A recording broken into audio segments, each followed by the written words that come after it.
Hey guys, how are you? Thanks so much for showing up and being here with us today. It's another beautiful day, and we're blessed to have you. So, God willing, we'll give you something that you find value in. Mm-hmm. Hey, let's just share this conversation that we had last night about apps. Yeah. Well, so we've been talking about clarity, and so last night, and this happens all the time, but we don't write it down. So I got up and wrote it down. So we were talking about things, how what you find joy in may not be what I find joy in. So just you want to say. So what you're saying is whatever to make sure. So last night, my husband said, "Will you remind me to tell Greg to ask Greg about the apps?" Okay. So I said, "Sure." And then I'm like, "Wait a second. What exactly do you want me to tell you?" And he said, "Remind me to ask Greg about the apps." And I said, "What apps?" So take the word apps, A-P-P-S. Okay? Who knew that could have so many meanings? Now, personally, I have a restaurant, so I have a third meaning that maybe most of you don't have.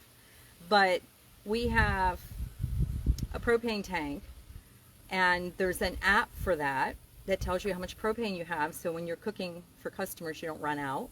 So there's an app. We have appetizers. We have special appetizers every week. So perhaps he was asking me to remind him to tell Greg about the new appetizer specials. Or we have applications for jobs. And so here he said, don't let me forget to ask Greg about the apps. Applications, apps on your phone, and apps as an appetizers.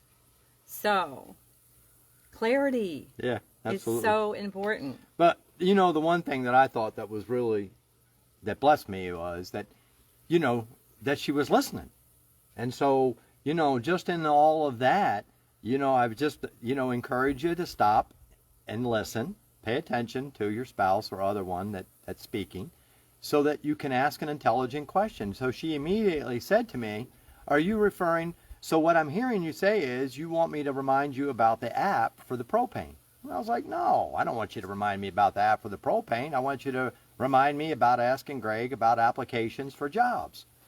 So anyways, but the thing of it is that we've learned that rather than walking away and assuming that there's so much to be gained by stopping, by paying attention and listening carefully, so that she could ask an intelligent question and get clarity, and so that we could move on and go beyond. And so I just, a simple thing, but so many times when you're going 90 mile an hour, it's real easy to not get clarity in a conversation and to walk away, maybe even offended, maybe challenged by that conversation and your perception of what it actually was that they were referring to.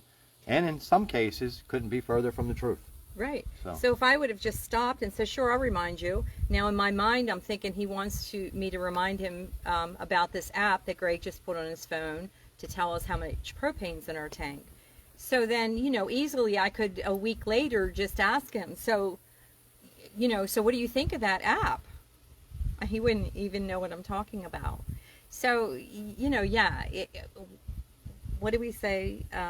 Communication is... It's just absolutely essential and critical to any success. Right, but it's not even verbal. So communication is listening too. Yeah, 78%, I think you said, where 72% was like nonverbal. Right. Yeah. So listening is an important part of communication. And so it's just don't be so quick to say, okay, no problem. Make sure you know exactly what they are saying and not what you think that they're saying. Right. So, hey, remember too, listen with your eyes. I think that always winds up being a good giveaway. I think you have to be quite a gifted person to be able to look someone in the eyes and then completely ignore what it is that they're saying. Yeah, unless you just are love struck. Right, and that in which case you may not be listening to a word they're saying, but just right, and that could be the case. Looking at their eyes. But even after 39 years, I'm still love struck, but I still pay attention to what you're saying. Well, I hope so. Better. Right. Hey, so just remember this, that going forward, that as we're seeking for that successful day, remember, don't let the excuses get in the way. You can't have both. So let's be focused on the success and not get distracted by the excuses. So what you're saying is you can have excuses or success, but you can't have both. You can't have both. Okay. Duly noted. Yeah, so listen to a great coaching call today. I can't wait to share it with you. I'll do that tomorrow. It was just so good.